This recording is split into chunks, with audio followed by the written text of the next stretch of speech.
Bom dia a todos. Dando prosseguimento a esse brilhante encontro, vamos iniciar um painel, um palpitante painel, a exemplo do anterior, e esse vai, dentro dessa projeção de preparação para eventos futuros, versa sobre a questão da lei dos distratos, não um projeto de lei, já um texto legal em vigor, mas que ainda não tenha repercussão na esfera judicial por conta do tempo de vigência e dos contratos, mas já se avizinha a chegada das discussões imobiliárias, os litígios entre, principalmente as incorporadoras, construtoras e os adquirentes das unidades, já sob a égide da nova lei.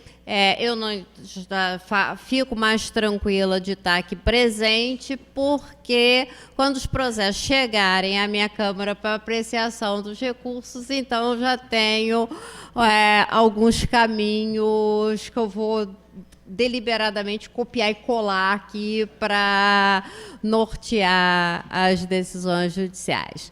Então, agradecendo muito ao convite do Dr. Fábio para participar desse evento do IBRADIM, que se realiza em parceria com a Emerge, através do Fórum Permanente de Direito Civil.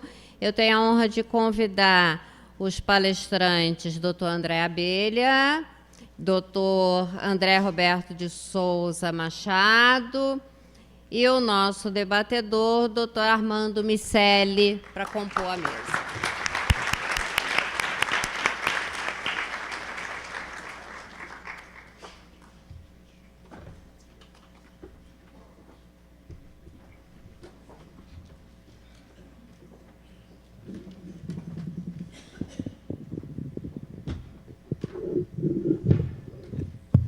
Bom, Xará, eu vou fazer às vezes, então, começa o painel, você segue depois. Então, a gente já está com um atraso no horário, eu vou passar desde logo a palavra ao doutor André Abelha. O senhor tem todo o tempo do mundo, desde que não passe de 25 minutos para a sua explanação. Muito obrigado, ficou muito mais tranquilo assim.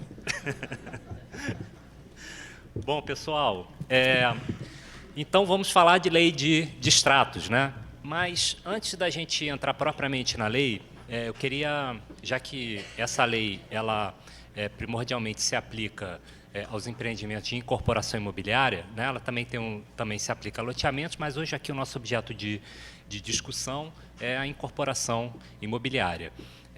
E eu acho importante a gente voltar no tempo, que a Capanema falou do futuro, mas eu vou rapidamente voltar ao passado. E a gente vai lá para 1964, quando a Lei 4591 entrou em vigor. Eu achei curioso que o PL é 4571, né?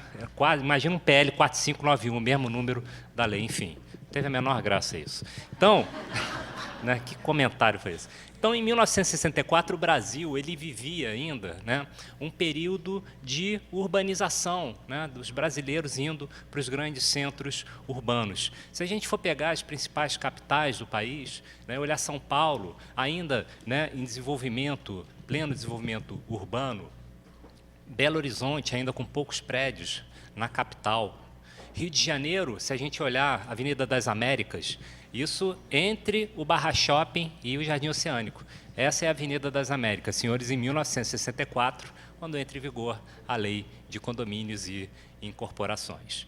Então, nessa época, você tinha um outro mercado imobiliário, um mercado imobiliário ainda em desenvolvimento inicial. E entra em vigor a 4591, falando do incorporador, e lá no artigo 29, a lei cuida de conceituar quem é o incorporador, né? O incorporador, ele é aquela pessoa física ou jurídica que, embora não efetuando a construção, compromisse ou efetive a venda de unidades autônomas a serem construídas.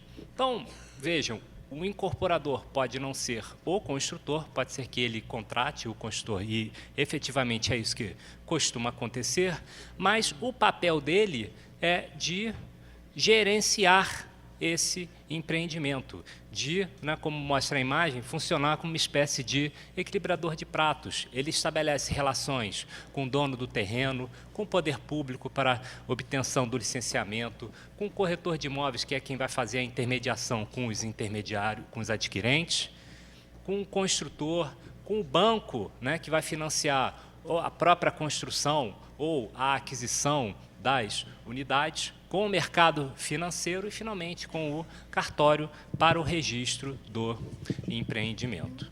Então, entra em vigor a 4591, mercado em desenvolvimento inicial, e reparem que quase 30 anos se passam até que entre em vigor a Lei 8663, que trouxe a figura dos fundos de investimento imobiliário. Quase 30 anos depois. E os FIIs, senhores, ainda demoram alguns anos para começarem a pegar. Chega 1997, vem a Lei 9.514, que traz a alienação fiduciária sobre os bens imóveis e os certificados de recebíveis imobiliários, né? Um dos grandes responsáveis pela elaboração do anteprojeto, que batalhou muito também no Congresso Nacional por sua aprovação, né, que eu chamo aí de um verdadeiro super-homem, que é o nosso Meilin Chalhoub, que vai estar aí na parte da tarde com a gente. Então, isso em 1997, mas o mercado imobiliário ainda estava muito distante do mercado financeiro. Vem em 2004, surge a 10.931, que a par de alterar o Código Civil em diversos dispositivos, trouxe as figuras do patrimônio de afetação e da LCI e da CCI, que são instrumentos também de captação de recursos no mercado financeiro. Adivinha quem teve participação relevante? Não preciso nem dizer. Então, esse marco normativo finalmente conseguiu representar uma atração entre o mercado imobiliário e o mercado financeiro, que passou a ver no mercado imobiliário efetivamente, né, um grande potencial. E aí a gente já está nos anos de 2008 e 2009 e essa aproximação, ela gera uma liquidez muito grande, né, para o mercado imobiliário, que começa a encontrar novas formas de financiamento à produção, dinheiro na praça, e nós temos dois fatos muito relevantes. Em primeiro lugar, o Brasil é escolhido como a sede da Copa do Mundo de 2014. Na sequência, é escolhido como a sede das Olimpíadas de 2016. E esse conjunto inicia um ciclo virtuoso no mercado imobiliário. A gente olha os grandes centros e que se tornam verdadeiros canteiros de obra. Muita janela sendo encomendada, muito tijolo, muita argamassa, muitos profissionais. O mercado precisava desesperadamente de mais engenheiros, de mais mestres de obras, de gente qualificada que pudesse levar a cabo um empreendimento imobiliário que, afinal de contas, já nessa altura, tinha incrível complexidade, não só do ponto de vista jurídico, né, com complexos jurídicos, empreendimentos multiuso, enfim, incorporações com centenas de unidades. No Recife, nós temos um condomínio de 12.300 unidades. Imagina a Assembleia, né, como deve ser uma coisa tranquila. Enfim, e aí começou a faltar de guindaste no mercado, começou a faltar engenheiro, começou a faltar mestre de obra. As empresas que fabricavam janela não conseguiam atender a demanda, era muito incorporador, muito construtor, fazendo encomenda, né? Não foi possível adequar a linha de produção tão rapidamente, e as unidades que já tinham, né, tinham lá sido prometidas à venda, o incorporador tinha prometido entregá-las, o que começa a acontecer? Atraso sistêmico, né? Maioria das obras sendo entregues com atraso. E aí isso somado à multiplicação desse tipo de negócio começou a gerar uma enxurrada de ações no Poder Judiciário. Ações discutindo a possibilidade de transferência da taxa de corretagem, discutindo danos morais no atraso na entrega, os distratos, defeitos de obra, questões de condomínio, possibilidade não de repasse, inversão da multa, cumulação de multa, juros no pé, cobrança de juros antes da entrega das obras. E aí, nesse período, justamente, o mercado já começa a cair. E nessa fase de declínio já acentuado do mercado imobiliário, o que acontece? Entra em vigor, né, é editada a súmula 543 do STJ. E essa súmula 543 vem regular a resolução da promessa de compra e venda em duas hipóteses. Primeira hipótese, culpa do incorporador. O incorporador atrasou a obra, o incorporador não fez a obra na forma que prometeu fazer, ele tem que devolver 100% das quantias pagas pelo adquirente, sem prejuízo da indenização. Se quem deu causa ao desfazimento, à resolução do contrato, foi o adquirente, bom, nesse caso, disse o STJ, a devolução vai ser parcial. Que percentual? O STJ, corretamente, ao meu ver, na época, não quis estabelecer um percentual, isso deveria ser verificado no caso a caso. Agora, o interessante, isso eu queria chamar a atenção de vocês, é o seguinte, o STJ tratou de duas hipóteses de resolução do contrato. Resolução por inadimplemento, do incorporador ou do adquirente. Esta súmula não cuida de resilição unilateral, extinção do contrato por denúncia imotivada de qualquer das partes. E por que não? Porque o STJ partiu da premissa de que o contrato de promessa de compra e venda de imóvel na planta é irrevogável e irretratável. O adquirente não pode pedir a extinção do contrato porque não quer mais a unidade. Ele pode sim se livrar do contrato, mas ele tem que demonstrar que não pode mais cumpri-lo. Uma coisa é não querer, outra, muito diferente, é não poder. Mas o fato é que essa súmula passou a ser aplicada indiscriminadamente em todo o país para autorizar a extinção da promessa de compra e venda pela denúncia imotivada. Era como se o STJ tivesse conferido ao adquirente o direito à resilição unilateral. Isso, somado à crise que já tinha se instalado, gera esses números. De cada 100 imóveis prometidos à venda, 41 eram devolvidos em 2015. Consequência, né? Gente,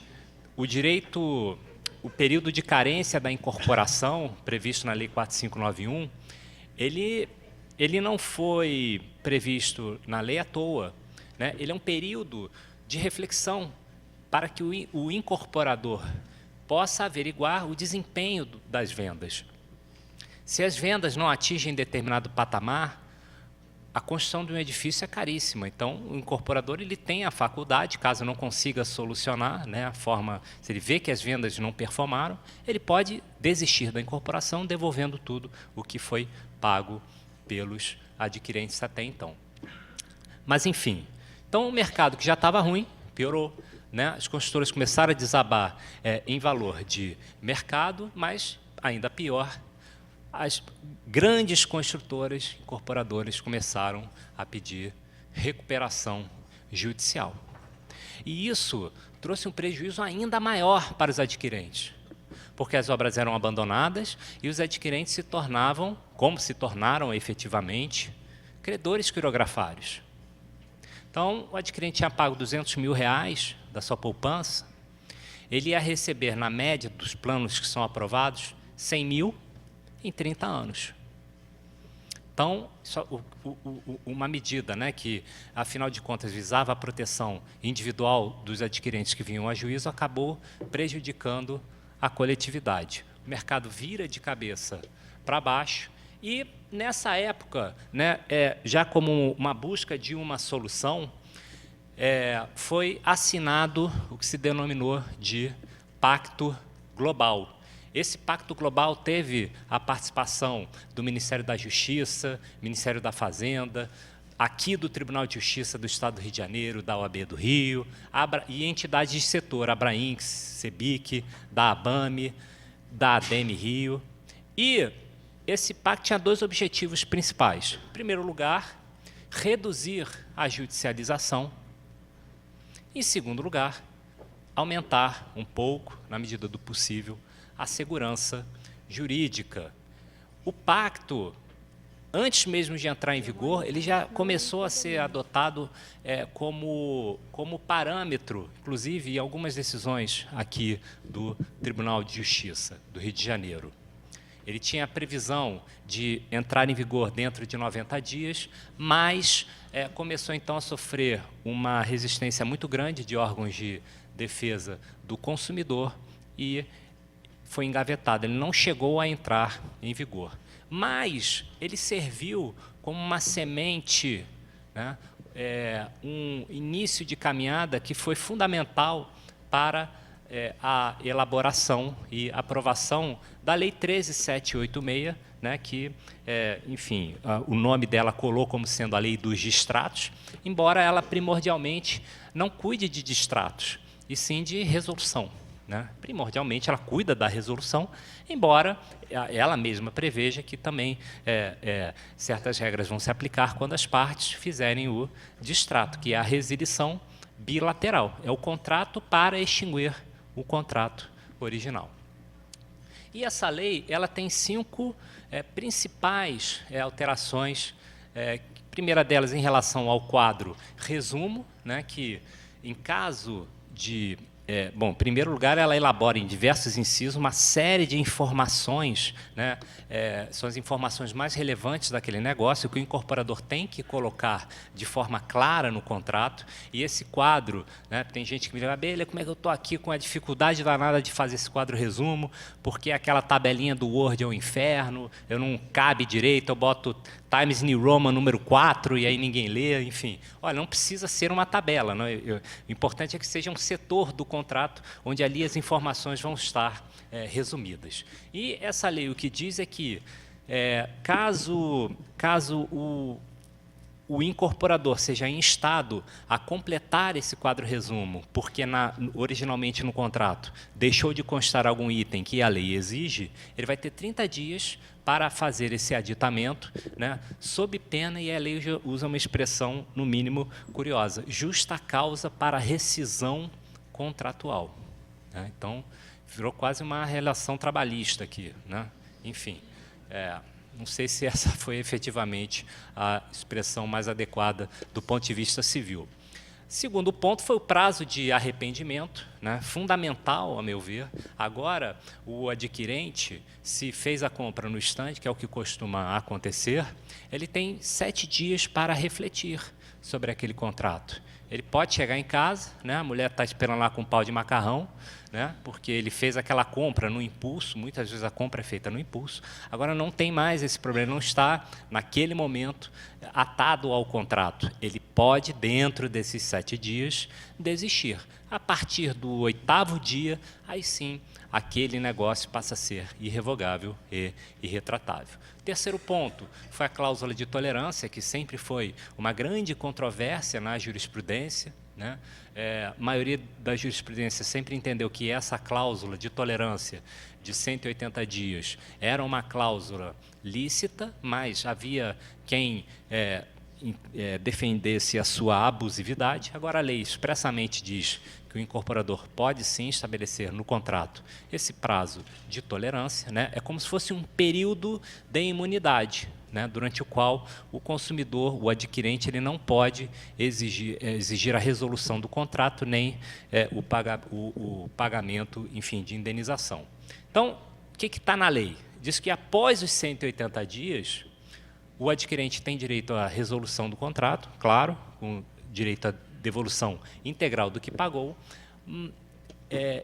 ou pode ele exigir a entrega do imóvel mais multa de 1% ao mês sobre os valores pagos. Terceiro ponto, e a meu ver o mais polêmico, diz respeito às retenções. O que acontece em caso de resolução do contrato por inadimplemento do adquirente? Bom, o incorporador pode abater 3 verbas. A primeira, a corretagem, inclusive porque não foi por ele recebida, e sim diretamente pela empresa de intermediação. A segunda, se o adquirente teve a posse do imóvel, são os impostos e o condomínio, mais 0,5% ao mês, uma espécie de taxa de aluguel, sobre o valor do contrato. E, finalmente, esse é o ponto central da polêmica, uma cláusula penal, incidente sobre os valores pagos. Se a incorporação foi submetida ao patrimônio de afetação, né, e para quem não lida diariamente com isso, o incorporador, quando apresenta um memorial no cartório de registro de imóveis, lá no requerimento, ele pode optar, dizer ao oficial, senhor oficial, esta incorporação será submetida ao patrimônio de afetação. Na prática, é como se estabelecesse uma blindagem contra credores do incorporador e de seu grupo empresarial, contra credores cujos créditos não tenham relação com aquele empreendimento. Então, o incorporador tem uma série de vantagens ao fazer isso. Primeiro, aumenta a liquidez porque ele tem um empreendimento mais seguro para vender. Ele tem também uma vantagem fiscal. Em vez de pagar 6,73% de tudo que ele vende, ele vai pagar apenas 4%. Mas ele também tem obrigações. Ele é obrigado a eleger uma comissão, a convocar uma assembleia de eleição de comissão de representantes. Ele tem um compliance muito maior, né? Ele é obrigado a prestar contas aos adquirentes e mostrar que os recursos daquela obra não estão sendo utilizados para outras obras. Então, se esse foi o regime da incorporação, diz a lei, o incorporador pode reter até 50% dos valores pagos. Se não foi esse o caso, se não há afetação, então o teto da multa é de 25%, que era o que a jurisprudência vinha praticando, né? As decisões judiciais, no caso de resolução por inadimplemento do comprador, previam multas de entre 10% e 25% dos valores pagos. E, finalmente, outra novidade foi o prazo de devolução. Havendo patrimônio de afetação, o incorporador tem 30 dias após o habite-se. Então, garante-se a entrega da obra aos adquirentes, conta-se 30 dias do habite-se, esse é o prazo de devolução. Ou antes, se a unidade tiver sido revendida. Se a unidade foi revendida durante a obra, aí então você tem 30 dias para devolver. E nos demais casos, não havendo incorporação, 180 dias após a resolução. Bom, esses são os 5 pontos principais. Também quero chamar a atenção de vocês para o fato de que essa Lei 13.786, ela visa as resoluções judiciais de promessa de compra e venda. É o novo artigo 67A da Lei 4591 de 64. Ela não se aplica nem à resolução extrajudicial, é o leilão extrajudicial da promessa, né, da unidade, em razão do inadimplemento da promessa de compra e venda, que está previsto no artigo 63 da própria 4591, também não se aplica à execução da alienação fiduciária. Então, se o imóvel se o que houve foi uma compra e venda com alienação fiduciária e não uma promessa de compra e venda, eu não sigo o artigo 67A. O que eu sigo são os artigos 27 seguintes da Lei 9.514 de 97, que trouxe a alienação fiduciária de garantia sobre bens imóveis. Inclusive, a 13.786 tem um parágrafo que expressamente diz isso. Tá? Então, para esses dois casos, eu continuo aplicando o artigo 63 e o artigo 27, mas não a Lei 13.786. Bom, muita polêmica, desde que essa lei, o anteprojeto começou a tramitar no Congresso Nacional, a lei entra em vigor e surgem algumas questões, tais como, essa lei era necessária, né, tendo em vista o movimento jurisprudencial, todas as decisões judiciais que já tinham sido construídas, ela trouxe segurança jurídica, ou, na verdade, ela está trazendo ainda mais insegurança com a necessidade de toda uma reconstrução, né, uma reinterpretação da normativa. Segundo lugar, essa lei ela se aplica aos contratos firmados antes da sua entrada em vigor, que foi no fim de 2018, ou só para os novos contratos. Em terceiro lugar, pode o juiz reduzir a multa, essa multa de 50% ou 25%? Será que pode ela ser reduzida? E quais são os critérios de prefixação das perdas e danos? Bom, então, eu faço a pergunta, né, eu estou funcionando aqui mais ou menos como aquele cara, né, o árabe da bomba. Né, o cara vai, pega a bomba, joga a bomba ali dentro, sai correndo e deixa o pessoal em pânico. Né, no caso, meu querido André Roberto, né, que não só é muito competente, como tem um lindo nome. Então, eu vou passar a bola para você, cuidar das polêmicas. Agradeço, a gente vai seguir depois aí com as discussões. Muito obrigado.